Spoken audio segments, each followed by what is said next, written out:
Welcome student.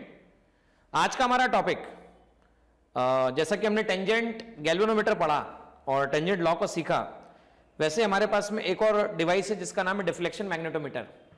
अच्छा, magnetometer मतलब जिसमें हम मैग्नेटिक फील्ड के बारे में बात करेंगे और उसका मेजरमेंट के बारे में बात करेंगे।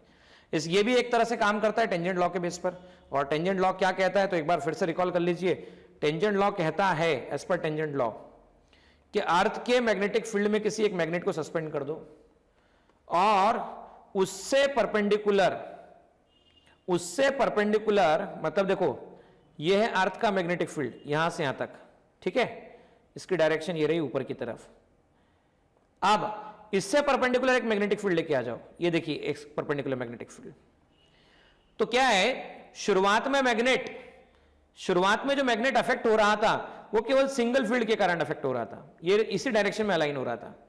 लेकिन अब जो मैग्नेट अफेक्ट होगा, या अब जो मैग्नेट पर जो फोर्स लगने वाले हैं वो दो फोर्स लगने वाले हैं, एक रेड वाला और देखिए एक येलो वाला। इस कारण से मैग्नेट का जो मोशन होगा या मैग्नेट का डायरेक्शन कहीं इस तरफ होगा, जो कि आप देख पा रहे हैं ये इस तरफ से अलाइन हो चुका है, ठीक है ना। और ये रहा मैग्नेट के सेंटर से बनने वाला जो एंगल, ये थीटा जो आपको दिख रहा है, ठीक है ना। तब उस केस में इक्विलिब्रियम कंडीशन में जो नेट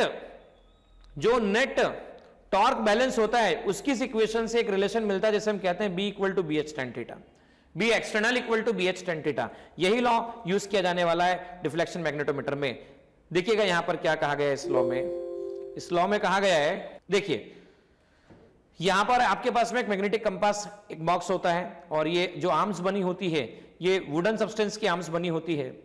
इन आर्म्स पर रीडिंग ली जा सकती है, ठीक है। Readings of the scale at any point directly give the distance of the point from the centre of the compass. देखिए स्टूडेंट, यहां पर डिफ्लेक्शन मैग्नेटोमीटर का ये जो बॉक्स अवेलेबल है, ये कंपास बॉक्स, यहां पर मैग्नेटिक नीडल्स पाइवटेड है हॉरिजॉन्टल प्लेन के अंदर, ये आर्म इसकी और ये वाली आर्म। हालांकि ये दोनों आर्म सेम लेंथ की होती है, आपको यहां पर भले डिसिमिलर लेंथ की दिख रही है लेकिन ये सेम लेंथ की होती है। अब देखिए ये north, south, waste, east, south से north horizontal component of magnetic field, horizontal component of earth magnetic field, ये ठीक है। अब देखिए जब केवल शुरुआत में ये अवेलेबल होता था, हमने मैग्नेटिक कंपास को किस तरह से अरेंज किया, बीएच में इस तरह से रखा, आर्म्स कुछ इस तरह से रखी, मैग्नेट आपके पास इस तरह से अरेंज किया गया है जिससे कि देखो ध्यान से, ये हो गया एक्सियल कंडीशन, ये साउथ नॉर्थ। पॉइंट P पर मैग्नेटिक फील्ड की डायरेक्शन देखो, मैग्नेटिक डायपोल मोमेंट की डायरेक्शन क्या होती है, साउथ से नॉर्थ, और वही फील्ड की डायरेक्शन भी होती है। तो ये हो गया एक्सटर्नल फील्ड। अब ऑलरेडी BH इस डायरेक्शन में अवेलेबल है, तो पहले केवल एक ही फील्ड था, अब दोनों फील्ड हो गए, दोनों के बीच का एंगल 90 डिग्री हो गया, बराबर। अगर मान लो केवल BH होता, ओनली BH होता, तो कंपास, मैग्नेटिक नीडल या मैग्नेटिक कंपास केवल इस डायरेक्शन में पॉइंट होता है, जिसका ये नॉर्थ होता और ये साउथ होता। मान लीजिए अगर फील्ड एक्सटर्नल केवल इसी डायरेक्शन में होता, ये रहा भाई एक्सटर्नल, तो कंपास, मैग्नेटिक कंपास या मैग्नेटिक नीडल इस तरह से पॉइंट हो रही होती, नॉर्थ इस तरफ, साउथ इस तरफ। लेकिन यहां पर ऐसा नहीं है, यहां पे तो एक्सटर्नल फील्ड इस तरफ, ये इस तरफ, और दोनों जब परपेंडिकुलर होते हैं तो टेंजेंट लॉ अप्लाई हो जाता है। अब टेंजेंट लॉ अप्लाई हो गया, क्योंकि मैंने बताया था टेंजेंट लॉ में हॉरिजॉन्टल कंपोनेंट ऑफ अर्थ के परपेंडिकुलर अगर कोई फील्ड होती है, horizontal component of earth magnetic field के परपेंडिकुलर कोई फील्ड होती है, तो रिजल्टेंट फील्ड की डायरेक्शन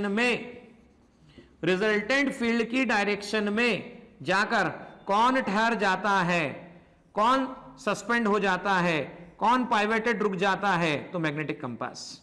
ये रहा आपके पास में अल्फा एंगल, तो यहां मैग्नेटिक कंपास की डायरेक्शन, ये रहा BH, ठीक है, ये रहा आपके पास B एक्सटर्नल, क्योंकि ये रहा साउथ से नॉर्थ। अब ये रहा आपके पास में इस तरह से net magnetic compass,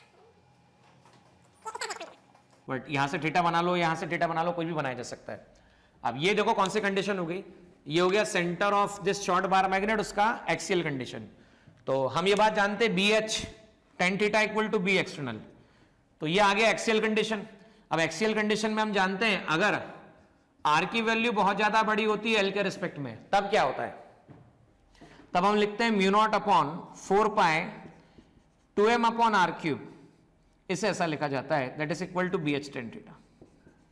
BH tan theta, इसे लिखा जाता है। ओके स्टूडेंट्स, तो अब मान लीजिए इसका डायपोल मोमेंट मान लेता हूं मैं m1, ठीक है।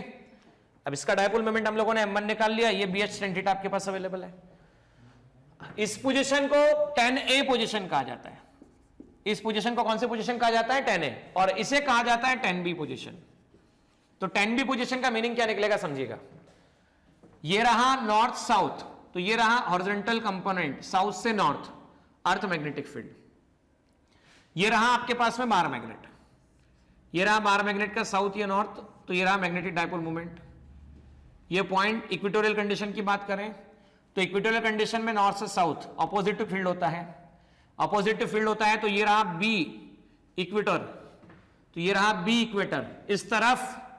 तो हॉरिजॉन्टल कंपोनेंट से परपेंडिकुलर फील्ड जब आ जाता है, भाई horizontal component of earth magnetic field से परपेंडिकुलर अगर कोई फील्ड आ जाता है तो हम क्या अप्लाई कर सकते हैं? हम टेंजेंट लॉ अप्लाई कर सकते हैं। और टेंजेंट लॉ कहता है B external BH tan theta. तो देखिए इस मैग्नेट के रिस्पेक्ट में सेंटर ऑफ कंपास जो हो चुका है, यहां देखिए रिजल्टेंट की डायरेक्शन कुछ इस तरफ आएगी BR, ठीक है। तो BR रिजल्टेंट डायरेक्शन आएगी, तो ये जाके कुछ इस तरह से पॉइंट होने वाला है। This will be pointing like this, ठीक है। जबकि देखो इस बार पॉइंट इस तरफ हो रहा था क्योंकि रिजल्टेंट इधर आ रहा था, इस बार रिजल्टेंट इधर आ रहा है, तो पॉइंटिंग इस तरफ हो रही है।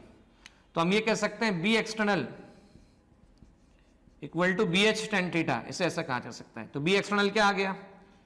म्यू नॉट अपॉन 4 पाई M2 upon R³ BH tan theta की कंडीशन कहा जा सकता है। बच्चों इस कंडीशन को tan B पोजीशन कहा जाता है। This condition is called tan B position. अब देखो यहां पर क्या है, आपके पास में मान लीजिए tan A पोजीशन और tan B पोजीशन, दोनों पोजीशन की हम बात करते हैं। मान लीजिए ये आपके पास है B external BH tan theta. मान लो आपने B1 फील्ड में रखा, हॉरिजॉन्टल कंपोनेंट और एंगल बनने वाला tan थीटा बने, इक्वेशन नंबर फर्स्ट। आपने फील्ड बदल दिया तो हो सकता है एंगल बदल जाए, tan theta two equation number second. अब सेकंड फर्स्ट को आप डिवाइड कर दें, मान लो सेकंड डिवाइड बाय फर्स्ट, तो सेकंड और फर्स्ट को डिवाइड करने पर देखो क्या मिलने वाला है आपको, व्हाट यू विल गेट। आप देखेंगे B2 divide by B1 that is equal to BH tan theta 2 divide by BH tan theta 1, इसे ऐसा कहा जा सकता है। BH BH cancel, B2 by B1 tan theta 2 upon tan theta 1। और अगर ये एक्सियल कंडीशन वाली बात हो, कौन सी पोजीशन की बात हो? tan A पोजीशन की बात हो, तो आप लिख पाएंगे B2 upon B1 equal to tan theta 2 upon tan theta 1 बराबर।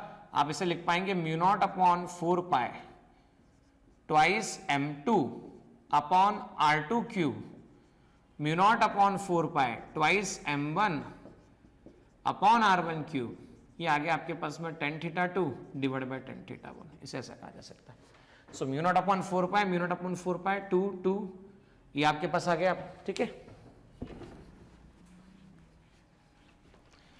अब ये आपके पास अगर आ गया तो आप इसे लिख पाएंगे M2 upon R2³ into R1³ upon M1 equal to tan theta 2 upon tan theta 1, इसे ऐसा भी लिखा जा सकता है। तो M2 by M1 into R1 by R2³ that is equal to tan theta by 2 tan theta 1।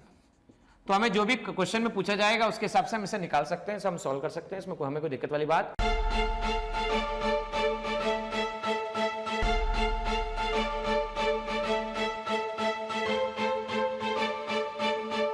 Purohit academy, main branch Prabhat Chowk, MJ college road, Lokmanya हॉस्पिटलच्या बाजूला, जळगाव आणि पांडे क्लासेस जवळ, बंधन बँके शेजारी, ट्रॅफिक गार्डनच्या समोर, जळगाव।